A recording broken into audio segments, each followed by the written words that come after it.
저는 오늘 오후에 신앙의 그 첫 관문이 되는 이 자기 부인이라고 하는 것에 대해서 말씀을 나누려고 합니다. 이 자기 부인은 우리가 신앙의 가장 첫 관문이 된다고 하겠습니다.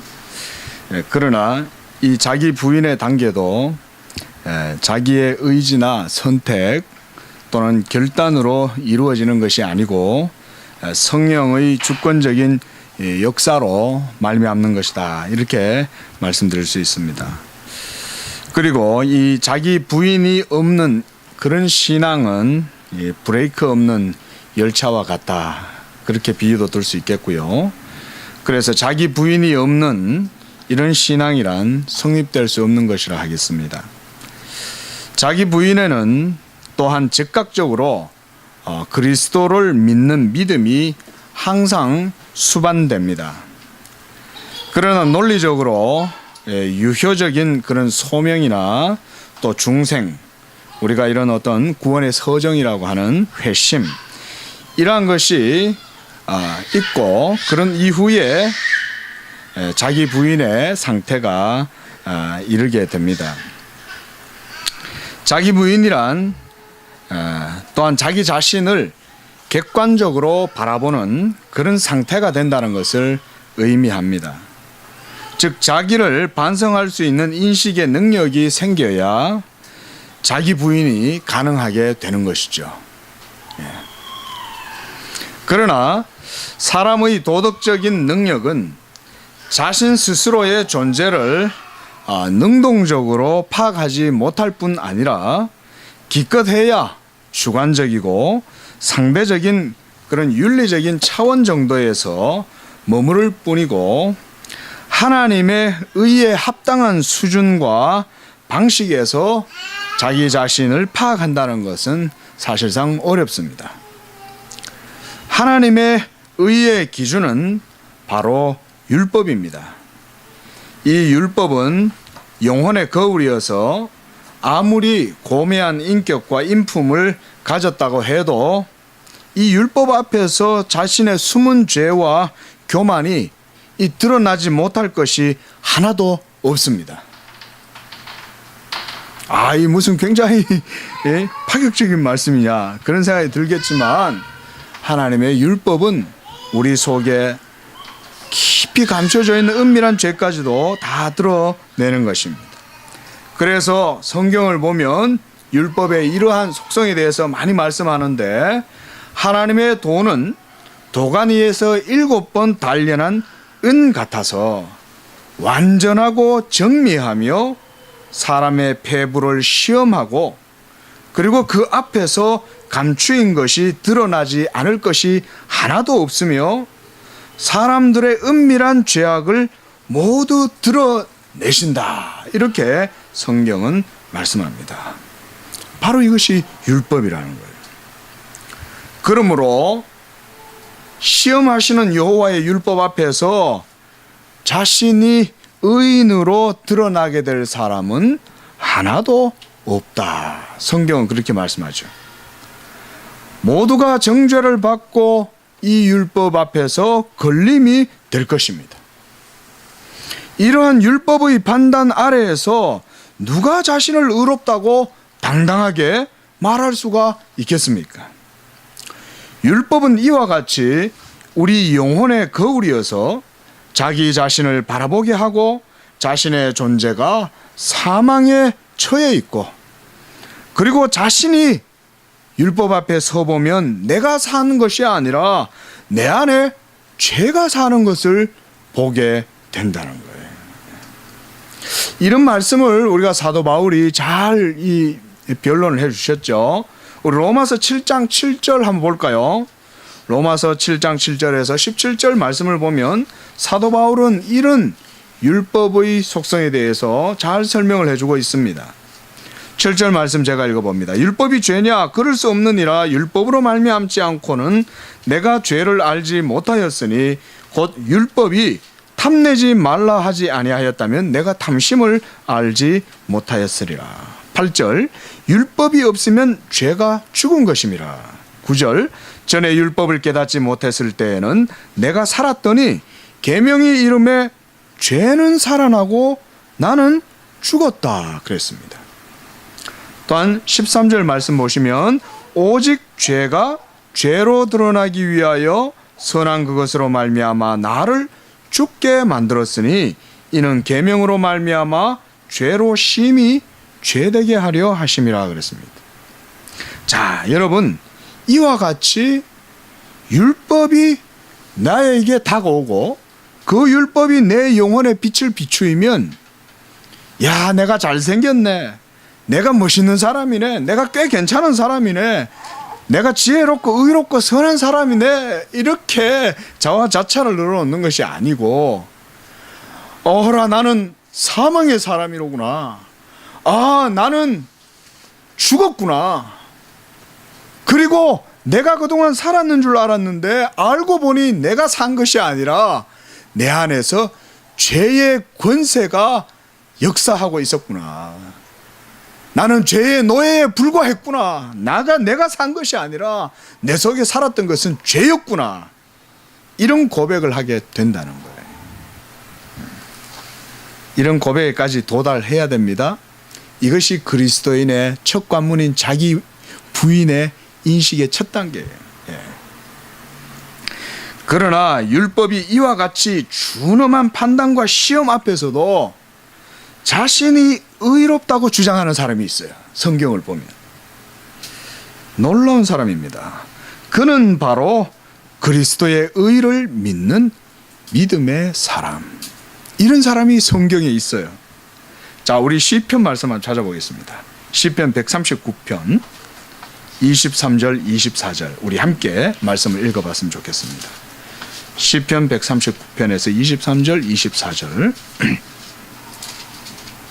예, 찾으신 줄 알고 함께 읽겠습니다. 시작. 하나님이여 나를 살피사 내 마음을 아시며 나를 시험하사 내 뜻을 아옵소서. 내게 무슨 악한 행위가 있나 보시고 나를 영원한 길로 인도하소서. 그랬습니다. 이 시편 기자는 놀랍고 또 담대하게 하나님, 내게 무슨 악한 행위가 있는지 나를 살펴보시옵소서. 그리고 나를 시험하셔서 내 뜻을 아옵소서. 이렇게 담대하게 고백하고 있습니다. 이런 말씀은 정말 이해 어렵습니다. 아니, 다 율법 앞에 서면 다 죄인이라고 성경이 말했는데 어찌 이렇게 당당하게 하나님 앞에서 나를 살피시고 나를 시험해 가지고 내 속에 무슨 악한 행위가 있는지 살펴보시옵소서, 이렇게 기도할 수 있냐는 것이죠. 그러나 우리가 요즘 목사님께서 이런 시편 강론을 통해서도 이런 말씀들을 많이 증거하시지만, 자, 우리가 이러한 고백이 있는 사람, 하나님의 율법 앞에서도 담대하고 하나님의 율법 앞에서도 자신의 수치와 부끄러움 앞에서도 도리어 하나님의 의로 인하여 당당하게 하나님 앞에 고백할 수 있는 사람, 이런 사람, 자, 이런 사람은 먼저 율법의 의로 말미암아 자신의 불의함과 죄를 깨닫고 그것으로 인해서 실족하는 사람이 아니라는 거예요. 자신의 수치와 부끄러움을 발견하였지만 그는 즉시로 거기에서 돌아서서 자신의 반석이시요 산성이시며 방패가 되시는 그리스도께로 달려가는 사람이 바로 그러한 사람입니다. 또한 그는 율법 속에서 자신을 향한 정죄를 발견하기보다는 하나님의 인자와 진리를 발견하는 사람이에요. 그래서 율법 안에 계시된 이 그리스도를 발견하고 이 그리스도의 달콤함, 이것을 시편 기자는 언약의 친밀함이다, 이렇게 표현했습니다. 언약의 친밀함. 우리가 이 시간에 성경 한 번만 더 찾아보겠습니다. 시편 25편 말씀 보겠습니다. 시편 25편에서 기자는 이러한 율법의 판단과 정죄 앞에서 그리스도를 발견하고 그리스도를 자신의 방패이고 산성이시며 자신의 의로 삼는 자라는 것을 보여줍니다. 시편 25편 특별히 7절에서 15절 말씀 보십시오. 7절 말씀 보면 여호와여 내 젊은 시절의 죄와 허물을 기억하지 마시고 주의 인자하심을 따라 주께서 나를 기억하시되 주의 선하심으로 하옵소서. 여호와는 선하시고 정직하시니 그러므로 그의 도로 죄인들을 교훈하시리로다. 이 율법을 말씀하죠. 9절에 온유한 자를 정의로 지도하시며 온유한 자에게 그의 도를 가르치시리로다 그랬습니다. 여기에서 이 온유한 자, 자 그리고 10절 여호와의 모든 길은 그의 언약과 증거를 지키는 자에게 인자와 진리로다 그랬습니다. 그리고 12절에 여호와를 경외하는 자가 누구냐? 그가 택할 길을 그에게 가르치시리로다. 14절 말씀 여호와의 친밀하심이 그를 경외하는 자들에게 있으며 그의 언약을 그들에게 보이시리로다. 그리고 15절에는 이렇게 말씀합니다. 내 눈이 항상 여호와를 바라보면 내 발을 그물에서 벗어나게 하실 것임이라 그랬습니다. 놀라운 말씀이죠. 여러분 여기서 그물, 이건 뭘까요? 그물은 우리의 죄가 하나님의 시험대 앞에서 결코 벗어날 수 없다는 걸 말하는 거예요. 하나님이 함정을 놓는 게 아니라 올무를 놓으시는 것이 아니라 우리의 죄가 하나님의 율법에 걸려 넘어지는 거죠. 그러한데 이 여호와를 경외하는 하나님의 사람은 그 발이 그물에서 걸려 넘어지지 않는다는 거예요. 자, 율법 앞에서 이와 같이 당당하게 자유롭게 하나님을 향하여 자기의 의를 고백할 수 있는 신앙의 사람, 그 사람이 누구겠냐 이거죠. 그가 바로 예수 그리스도를 믿는 믿음의 사람이에요. 그러므로 율법의 의 앞에서 자신의 죄를 깨달을지라도 그는 즉시로 그것을 여호와께 맡깁니다. 그리고서 하나님의 의를 바라보는 자입니다. 이것이 바로 구약의 가장 순전한 신앙이에요.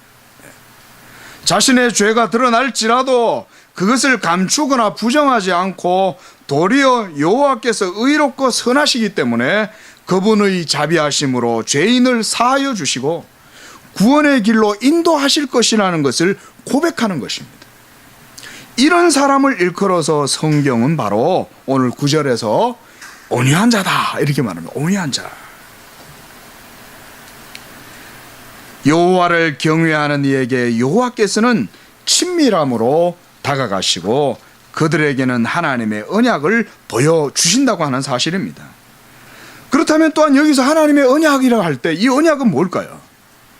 이 언약이란 바로 율법의 의 그 자체만을 말함이 아니라 이 율법이 증거하는 바 곧 그 언약의 실체이신 그리스도를 말씀하는 거예요.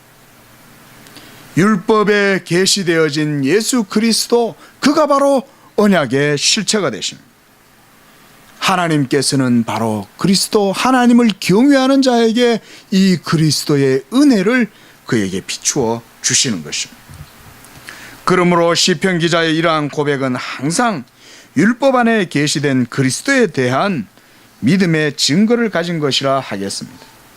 그 중심에는 하나님의 그리스도에 대한 신앙이 있는 사람이요, 그가 바로 믿음의 비밀을 간직한 자인 것입니다.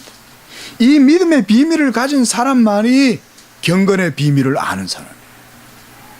이 경건의 비밀이 마음에 없는 사람, 그런 사람은 율법을 마치 자기가 잘 이것을 지키는 것인 양 외식하고 가식과 위선 속에 자신을 나타내 보일지 몰라도 하나님은 알아요. 그 마음에 하나님을 경외함이 없고 율법 앞에서 자신을 속이고 있다는 것을 하나님은 아세요. 다른 사람들은 모르겠죠. 그가 굉장히 경건해 보이고 거룩해 보이고 성실해 보이는 것 같아도 하나님은 마음의 중심을 보신다. 디모데전서 3장 9절 말씀에 깨끗한 양심의 믿음의 비밀을 가진 자라야 할지니라 그랬습니다. 그런 사람이 교회의 온전한 일꾼이 된다 그랬거든요. 자, 그러므로 그리스도인의 자기 부인의 상태는 극기나 자기 의지적인 결단, 어떤 일에 대한 자의적인 어떤 선택, 이런 것이 아닙니다. 바로 하나님의 진리 가운데 은총을 누리는 거예요. 이것이 바로 자기 부인의 상태예요. 따라서 자기 부인조차도 성령의 효과적인 사역으로 말미암는 것이며 그리스도의 구속의 열매라고 고백을 해야 하는 것입니다. 자, 내가 정말 나는 죄인이요. 나는 정말 부족해요. 나는 정말 의롭지 못해요. 나는 능력이 없어요. 이런 고백은 그저 이 세상에서 말하는 그런 거짓된 겸손이나 이런 게 아니라는 것입니다. 하나님의 절대적이고 온전한 말씀 앞에서 내 자신을 비추어 보았을 때 내 자신의 연약함을 인정함과 동시에 율법 안에서 하나님의 선하심과 인자와 자비하심을 맛보고 하나님을 겸손하게 인정하는 그것이 바로 그리스도인의 자기 부인이죠. 그리고 이러한 부인이 있는 신앙의 사람은 하나님의 성령의 은혜 가운데 이미 있다는 것입니다. 율법의 의 앞에서 자신을 의롭다고 자랑하는 자, 그런 마음의 상태는 여전히 그리스도를 받아들일 준비가 안 된 영혼입니다.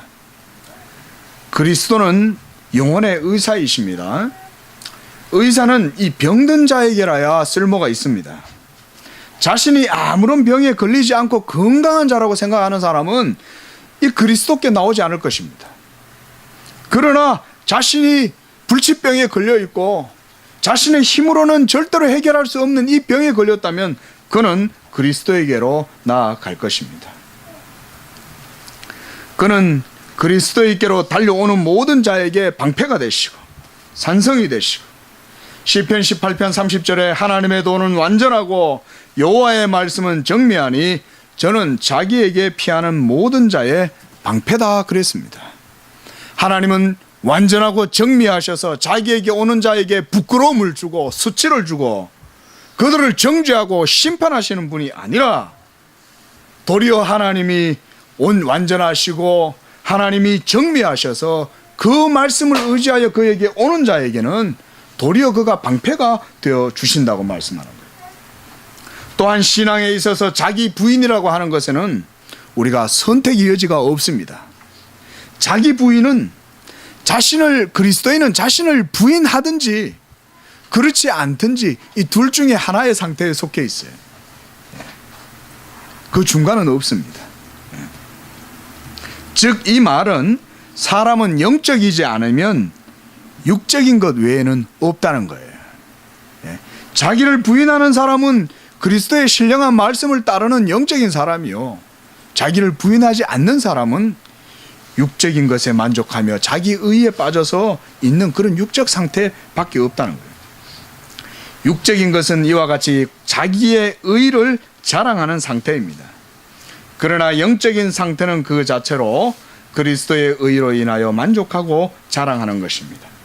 자기를 자랑하고 육을 신뢰하는 사람은 반드시 십자가를 역행하게 되고 십자가를 부끄러운 것으로 여기며 율법의 의를 자기 의로 행할 수 있다는 이 교만한 상태에 처해 있는 자입니다.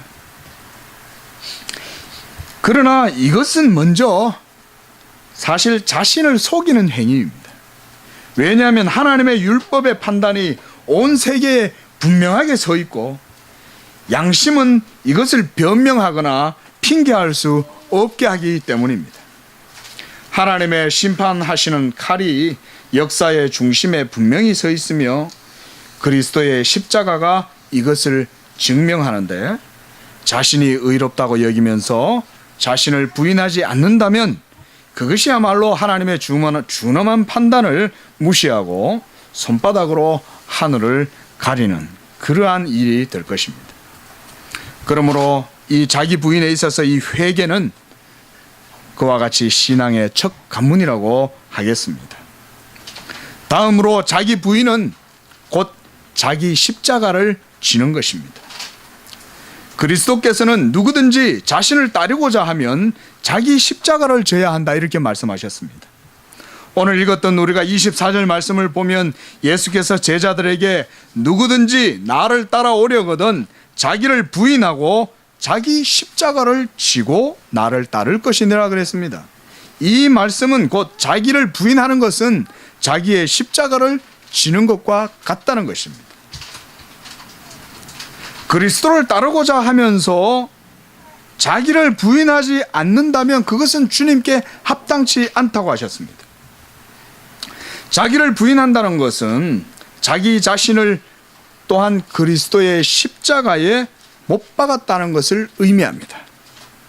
자, 한번 따라해 볼까요? 자기를 부인하는 것은 그리스도의 십자가에 자신을 못 박았음을 의미한다. 그리스도의 십자가에 자신을 못 박았음을 의미한다. 이것이 바로 이는 내가 죽었고 또한 살았음이라 하는 사도 바울의 고백과 같은 거예요. 로마서 6장 6절에서 11절 말씀을 보면 사도는 이렇게 말씀합니다. 8절 말씀에 만일 우리가 그리스도와 함께 죽었으면 또한 그와 함께 살 줄을 믿노니 이는 그리스도께서 죽은 자 가운데 살아나셨음에 다시 죽지 아니하시고 사망이 다시 그를 주장하지 못할 줄을 알미로라. 11절 말씀에 이와 같이 너희도 너희 자신을 죄에 대하여 죽은 자요 그리스도 예수 안에서 하나님께 대하여는 살아있는 자로 여길지어다 그랬습니다.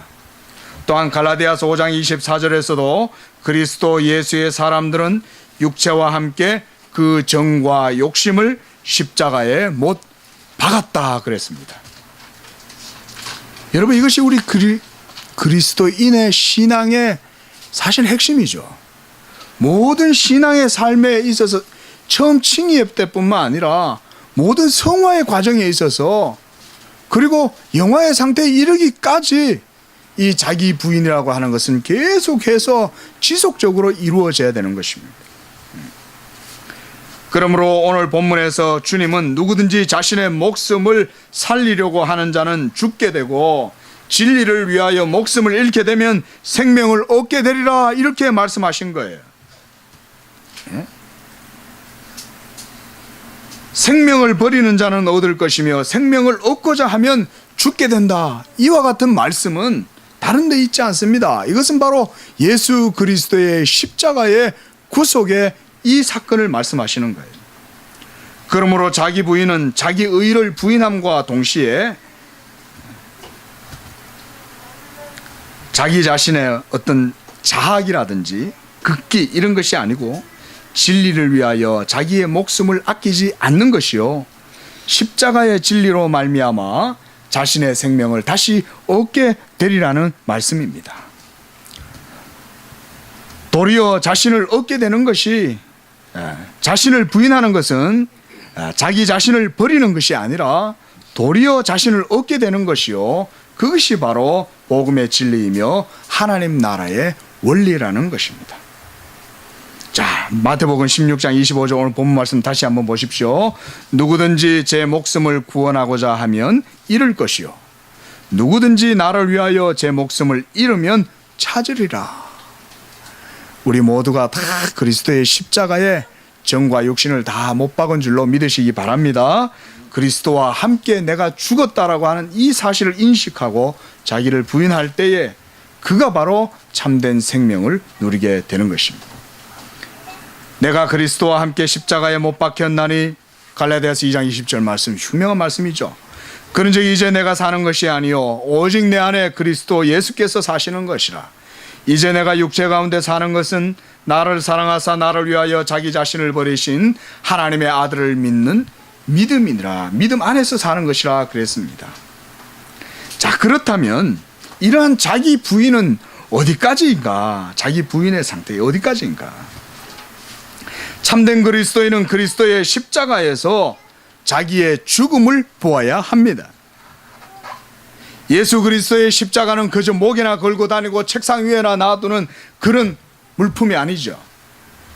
예수 그리스도의 십자가에서 자신의 죽음을 보아야만 진정한 십자가를 그가 안다고 할 수가 있습니다. 거기에서 그리스도인은 나를 발견해야 됩니다. 그렇지 않으면 그는 온전한 성령의 사람이 될 수 없습니다.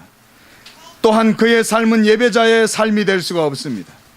하나님이 기뻐하시는 향기로운 생축으로 그리스도께서 자신을 들이셨을 때 우리도 또한 그와 함께 십자가에 못 박히고 십자가를 지고 나아가면 하나님께서 또한 우리를 산제물로 받으시는 것입니다. 그러할 때야만 그리스도의 생명으로 다시금 거듭날 수가 있는 것입니다. 내가 죽지 않으면 내 안에 그리스도의 생명이 내 삶에 역사할 수 없습니다. 내가 죽어야 그리스도의 꽃이 피어나고 향기가 되어 생명의 냄새로 나타나는 것입니다. 그렇다면 내가 죽는 방법이 무엇일까요? 성경은 이러한 것에 대해서 무슨 어려운 형이상학적 논리 이런 걸 갖다 말하지 않습니다.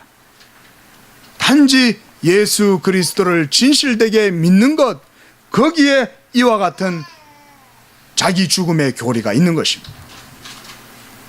그리스도를 믿음으로 말미암아 내가 그와 함께 십자가에 못 박히고 그가 십자가에서 다시금 살아나심으로 말미암아 내가 또한 그를 믿음으로 그와 함께 살 줄을 다시 믿노라. 예수 그리스도가 하나님의 아들이심을 믿고 그분이 하나님의 그리스도이심을 믿는 것이요, 그가 하나님의 어린 양 되심을 믿는 것입니다. 이것이 그로 말미암아 내가 함께 그와 함께 죽는 방법입니다. 이렇게 그리스도를 믿으면 주의 죽으심과 십자가에 동참하게 되는 것이요, 그를 입으로 고백하게 되면 자신의 삶을 하나님의 주권에 맡기고 그분을 인정하는 것이 됩니다. 그러므로 예수 믿는 믿음을 우리가 귀하게 여겨야 합니다. 믿음은 하나님의 선물입니다. 그 자체가 하나님의 은총의 증거가 되는 것입니다. 어떤 사람은 네가 하나님께 받은 구원이 뭐냐, 하나님의 살아계신 증거를 보여봐라 이렇게 말하지만 하나님의 진리는 먼 곳에도 있지 않고 무슨 어려운 말로 설명하는 것에 있지 않습니다. 그저 내가 예수 그리스도를 믿고 그를 주로 고백한다면 바로 그 믿음에 하나님의 구원의 인침과 보증과 증거가 그 속에 다 있는 거예요. 그러므로 믿음을 귀하게 여겨야 되는 거예요. 그것은 하나님의 선택의 열매요, 그것은 성령의 효과적 사역의 결과요, 그리스도의 구원으로 말미암는 열매예요. 그러므로 내가 예수를 주로 믿고 고백하게 된 것 자체가 하나님의 구원의 증거입니다. 하나님의 모든 약속이 예수 믿는 믿음 안에 있습니다. 이 믿음을 귀하게 여기시기 바랍니다. 제가 조금 시간을 갖지만요, 예전에 어떤 사람이 이 믿음을 부인하는 것이 마치 십자가에 더욱 충성하는 것으로 이렇게 생각하는 사람이 있었어요. 그런 선생이 있었어요. 그러나 그는 믿음을 오해했습니다. 믿음을 부정하는 그의 삶은 십자가의 생명과 열매가 없어요. 그러니 그의 가르침에는 성화의 삶도 당연히 없습니다. 당연히 믿음이 자란다는 것이 부정됩니다. 동시에 연약한 믿음, 강한 믿음과 같은 이런 성경의 이해가 부재하게 됩니다. 그리고 그가 교묘한 궤변과 달변에 가까운 이 말로 많은 사람들이 현혹해서 거기에 오염되어서 많은 그의 제자들이 죄를 짓고도 부끄러운 줄을 몰라요. 그리고 자신은 정작 십자가의 복음에 굉장히 충실하다 이렇게 막 소리를 지르는 거예요. 정작 그의 제자들에게서는 이 복음의 경건한 삶은 하나도 찾아볼 수가 없어요. 뒷골목에 가서 모여서 막걸리 마시고 뒷골목에 모여서 담배 피우고 이러면서 자신들은 막 복음에 충실한 사람들인 양 떠들어요. 제가 그걸 보면서 저게 뭐가 문제일까? 믿음을 부인하는 거예요. 말씀드렸듯이 믿음은 하나님의 선택에서 나는 것입니다. 전적으로 하나님께만 돌려지는 거예요. 이 믿음을 통해서만 하나님께 우리가 영광을 돌리고 하나님도 이 믿음으로 말미암아 영광을 받는 거예요. 이런 성경의 근본적인 진리 자체를 묵살해버리는 거예요. 참된 믿음, 생명 있는 믿음, 이것은 자기 실존적 의지의 산물이 아닙니다. 이것은 성령의 역사로 말미암는 것입니다. 성령의 역사로 말미암는 것인데 그 믿음을 아무렇게나 무시하면 안 되죠. 믿음이 하나님의 은혜요 선물이며 은사요, 그것을 부정하는 것이 십자가의 신앙이라고 한다면 이것은 성경적으로 맞지 않는 거예요.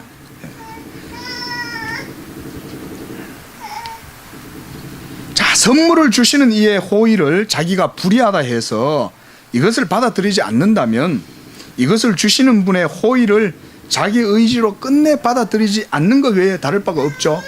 그러면 그것은 겸손입니까? 겸손이 아닙니다. 그것은 교만입니다. 자기 부인과 십자가를 지는 신앙은 이처럼 동일한 것입니다. 그 중심에는 그리스도 예수를 주로 믿고 고백하는 신앙이 있습니다. 기독교의 모든 영적 진리는 이처럼 믿음에서 믿음으로, 믿음에서